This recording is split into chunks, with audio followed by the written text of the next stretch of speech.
Hello friends, আসসালামু আলাইকুম। ইসমি শ্রাবণ আহমেদ হীরা। আশা করি সবাই খুব ভালো আছেন। তো আজকে মূলত আমি আর জিসান বের হয়ে গেলাম সকাল সকাল বের হয়ে আমরা একটু আসলাম শ্যামলী স্কোয়ার। তো যেহেতু শ্যামলী স্কোয়ার যেই কারণে আসছিলাম, ওই কাজটা শেষ হতে তো অলমোস্ট প্রায় 3টা থেকে 3:30 বেজে যায়। তো যাই হোক, জিসান বলতেছিল ভাইয়া ভালো লাগতেছে না, চলো আজকে কোথাও একটা যায় রাইড মেরে আসি। তো ফার্স্ট অফ অল ভাবছিলাম যে আমি 300 ফিট যাবো। তো এর ভিতরে দেখি যে আমরা গাড়ি কাগজপত্র কিছু নিয়ে আসি না, আর কখনো কাগজ লাগেও না, যেহেতু আমার বাইক না, এটা জিসানের বাইক। তো আমি আর জিসানের বাইকটা নিয়ে কোনো রিস্ক নিতে চাচ্ছিলাম না। তো এই জন্য ভাবতেছি যে এক কাজ করি, চল আমরা কেরানীগঞ্জে রাইড দিই। তো কেরানীগঞ্জ তো আমরা প্রায় যাওয়া হয়, তো এই জন্য ভাবতেছি যে না ভাই, কেরানীগঞ্জ না, এমন একটা জায়গা চলো যে লং ট্যুর মারি। তো আমি বললাম যে অলমোস্ট যেহেতু 4টা বেজে গেছে, আচ্ছা ঠিক আছে এক কাজ করি, আমরা দোহার নবগঞ্জে যাই। সোজা চলে গেলাম আপনার রোহিতপুরে ভাই যাই সারতে পারি না, ভাবছিলাম একটু সিগন্যাল পাবো, সিগন্যাল তো না ভাই, এটা তো মনে হয় জ্যামে একা কাঁকড়া, মানে পুরো রোডটা থাকে ফ্রি।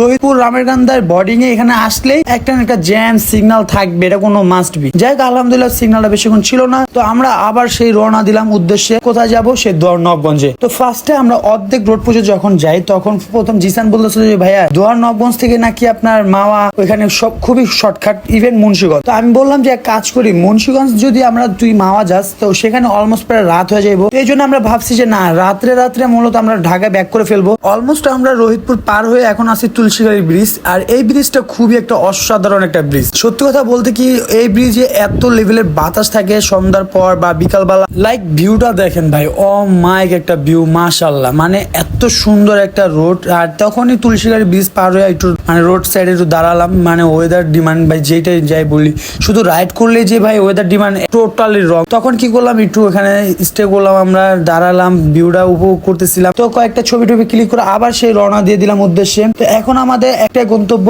ময়নটঘাট। সো আমরা এখন যত তাড়াতাড়ি পারি ময়নটঘাট যেতে হবে, কারণ ভাই অলমোস্ট 5:30 মতন বেজে গেছে। তো যাই হোক, আলহামদুলিল্লাহ ভাই, তারপরও যে আমরা এই পর্যন্ত আসতে পারছি দুই ভাইয়ের একটা উদ্যোগে, এটাই তো লাখ লাখ শুক্রিয়া। আসলে আজকে ওয়েদার থেকে শুরু করে প্রত্যেকটা ফিল ছিল মাশাআল্লাহ। কারণ যেরকম ওয়েদার ছিল, ভাবছিলাম যে একটু বৃষ্টি পড়বে, একটু ভয় ছিলাম যে বৃষ্টি পড়লে আবার আরেক কাহিনী রাত্রে।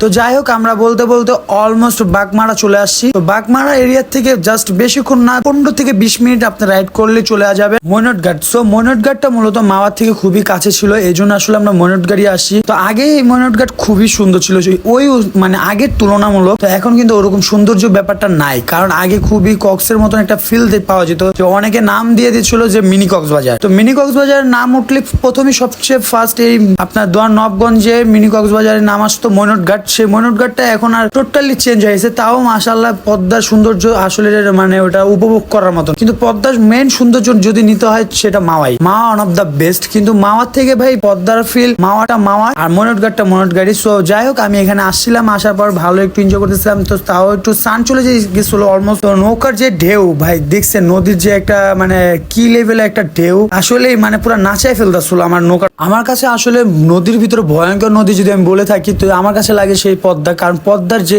নদীর যে স্রোত, নদীর যে ঢেউ ভাই আপনি দেখতে পারতেছেন, পুরো নৌকা ইভেন আমি বসা সেখানে আমাদের কিভাবে মানে নাচাই ফেলতেছে। তো যাই হোক ভাই, আলহামদুলিল্লাহ এখানকার ভিউটা আমার কাছে সবচেয়ে ভালো লাগলো। একটু রিফ্রেশ মাইন্ড, একটা ফ্রেশ মাইন্ড উপভোগ করলাম। তো এখন ভাই যখন আমি নৌকা থেকে নামতে যাই, তখন তো আমার পুরো অবস্থা খারাপ বানা ফেলতেছিল, মানে কি লেভেলে স্রোত ছিল, তো আপনি দেখতেই পারতেছেন। তো বাই দ্য ওয়ে, যাক এট লাস্ট আমরা চলে আসি। এখন যেহেতু সন্ধ্যা হয়ে গেছে, তো আমাদের মোহাম্মদপুরে এখন ব্যাক করতে হবে। তো ব্যাক করতে অলমোস্ট রাত। তো যাই হোক, সবাই ভালো থাকবেন, সুস্থ থাকবেন, ইনশাল্লাহ দেখা হচ্ছে নেক্সট কোনো ভিডিওতে বা নেক্সট কোনো ব্লগে।